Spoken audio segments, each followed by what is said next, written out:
ଚନ୍ଦ୍ରରେ soft landing କାହିଁକି ଜରୁରୀ? ଯଦି ନ ହୁଏ ତେବେ କ'ଣ ହେବ? ଆସନ୍ତୁ ଜାଣିବା ଏହି ଭିଡ଼ିଓ ମାଧ୍ୟମରେ। ଭାରତ ସହ ସାରା ଦୁନିଆ ଅଗଷ୍ଟ 23କୁ ଅନେକ ଆଶା ଏବଂ ସମ୍ଭାବନା ସହ ଚାହିଁ ରହିଛି।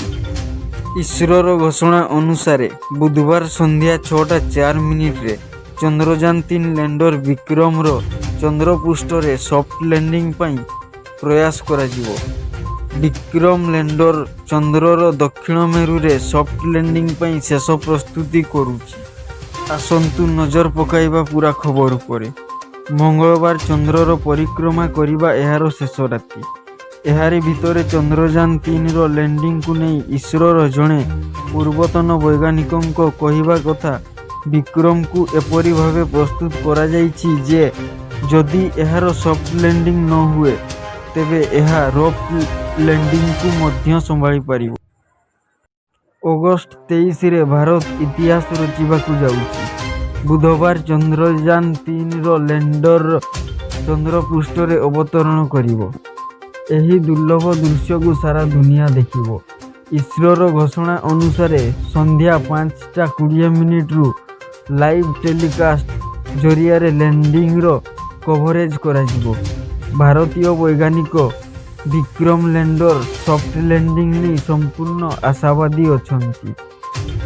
ଆସନ୍ତୁ ଜାଣିବା ସଫ୍ଟ ଲ୍ୟାଣ୍ଡିଂ କ'ଣ ଓ ଏହା କାହିଁକି ଜରୁରୀ। ପ୍ରଥମେ ଜାଣିବା ସଫ୍ଟ ଲ୍ୟାଣ୍ଡିଂ କ'ଣ। କୌଣସି ମହାକାଶ ଯାନ ପାଇଁ ଚନ୍ଦ୍ର କିମ୍ବା ଅନ୍ୟ ଗ୍ରହରେ ସଫ୍ଟ ଲ୍ୟାଣ୍ଡିଂ ଜରୁରୀ ହୋଇଥାଏ। ଏହା ଏଥିପାଇଁ ଦରକାର କାରଣ ସଫ୍ଟ ଲ୍ୟାଣ୍ଡିଂ ଲ୍ୟାଣ୍ଡରର ଉପକରଣକୁ ସୁରକ୍ଷିତ ରଖିବ, ଯେଉଁଥିପାଇଁ ସଫ୍ଟ ଲ୍ୟାଣ୍ଡିଂ ପୂର୍ବରୁ ଏହାର ସ୍ପିଡ୍କୁ କମ୍ କରାଯାଇଥାଏ। ଫଳରେ ଲ୍ୟାଣ୍ଡର ଚନ୍ଦ୍ରରେ ଅବତରଣ କରିବା ସମୟରେ ସୁରକ୍ଷିତ ରହିପାରିବ। ଇସ୍ରୋ ମୁଖ୍ୟ ଏସ୍ ସୋମନାଥଙ୍କ କହିବା ଅନୁସାରେ ଏବେ ଚନ୍ଦ୍ରଯାନ-3ର ସ୍ପିଡ୍ 1.68 କିଲୋମିଟର ପ୍ରତି ସେକେଣ୍ଡ ରହିଛି। ଲ୍ୟାଣ୍ଡିଂ ସମୟରେ ଏହାର ସ୍ପିଡ୍ ସବୁଠୁ କମ୍ ରହିବା ଦରକାର, ଫଳରେ କ୍ଷତିର ବିପଦକୁ ଏଡ଼ାଇ ପାରିବ।